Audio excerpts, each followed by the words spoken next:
तो है गाइस, स्वागत है आपका एक बार फिर से आप ही के यूट्यूब चैनल में। और इस वीडियो में बात करेंगे भी आरबीएल बैंक को लेकर।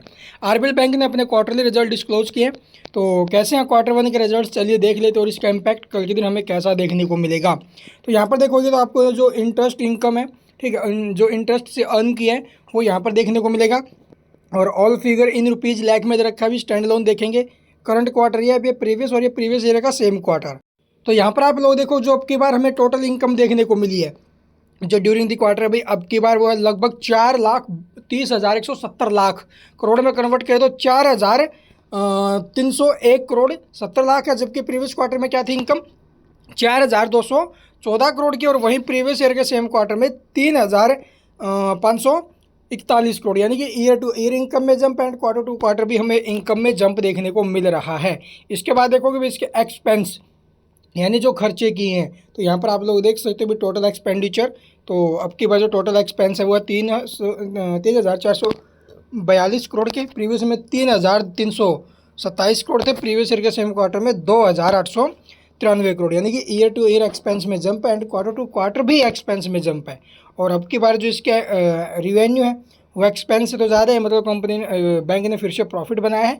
लेकिन प्रॉफिट से पहले आप लोग देखोगे इसकी प्रोविज़न, जो प्रोविज़न हमें अब की बार देखने को मिली वो 366 करोड़, प्रीवियस में 413 थी, प्रीवियस ईयर के सेम क्वार्टर में 266। ईयर टू ईयर इंक्रीज हुई है, बट क्वार्टर टू क्वार्टर ये डिक्रीज होते हुए नजर आई है। तो अब की बार जो इसका नेट प्रॉफिट है वो यहाँ पर देखोगे भी net profit for the period अगर मैं बात करूँ तो अब की बार 371 करोड़ 52 लाख का प्रॉफिट है।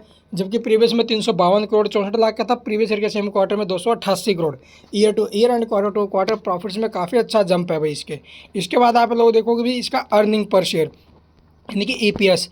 तो अर्निंग पर शेयर जो हमें देखने को मिल रहा है अभी 6 रुपये 13 पैसे, प्रीवियस में 5 चौरासी था, प्रीवियस ईयर के सेम क्वार्टर में 4 रुपये 81 पैसे।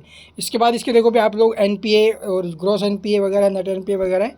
तो यहाँ पर आप लोग देखो जो ग्रॉस एनपीए है वो क्या है अभी लगभग 2,377 करोड़ के, प्रीवियस में क्या थे अभी 2,270 के, प्रीवियस ईयर के सेम क्वार्टर में 2,404 करोड़ के। यानी कि ईयर टू ईयर आप लोग देखोगे इसके प्रोविजन जो ग्रॉस एनपी हैं वो कम हुए हैं, बट क्वार्टर टू क्वार्टर ये इंक्रीज होते हुए नजर आए हैं। इसके बाद नेट एनपी की अगर मैं बात करूँ 638 करोड़ है, प्रीवियस में 619 था, प्रीवियस ईयर के सेम क्वार्टर में 729, यानी कि क्वार्टर टू क्वार्टर तो ये भी इंक्रीज हुआ है, बट ईयर टू ईयर आप लोग देखोगे कम हुआ है भाई।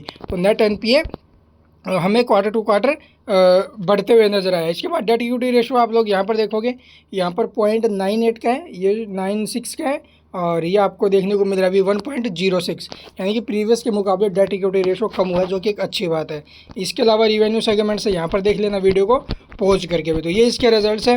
रिजल्ट्स का इम्पैक्ट हमें नेगेटिव देखने को मिल सकता है भाई। तो चलिए एक बार इसका मार्केट एक्सपेक्टेड रिजल्ट्स और देख लेते हैं। उससे पहले ये नोट्स आप लोगों के पास अगर इस बैंक के शेयर है तो ये नोट्स आप लोग डिटेल में पढ़ लेना, ठीक है। तो चलिए अब देख लेते हैं भाई आखिरकार क्या कुछ अपडेट्स है। तो यहाँ पर देखो भी इसका इम्पैक्ट कैसा रहेगा वो पता चलेगा भी इसके जो मार्केट एक्सपेक्टेड रिजल्ट्स है उसको लेकर। अर्निंग पर शेयर की अगर मैं बात करूँ तो 5 रुपये 88 पैसे एक्सपेक्ट किया गया था, आया कितने 6 रुपये प्लस आया ना। वहीं आप लोग देखोगे अर्निंग पर शेयर जो रिवेन्यू है वो लगभग 2,500 के करीब एक्सपेक्ट किया गया था, आया कितना 4,000 करोड़ प्लस आया ना। तो रिजल्ट्स कुल मिलाकर ठीक है। और जो ये क्वार्टर टू क्वार्टर इसके एनपीए वगैरह के ऊपर जो इम्पैक्ट आया है वो मार्केट की मदद दबाव देखने को मिला, तो यहाँ पर दबाव देखने को मिलेगा। अदरवाइज आप लोग देखोगे एक्सपेक्टेड को तो बीट किया है, और बाकी मंडे को देखते कैसे रहेंगे। Thank you for watching the video.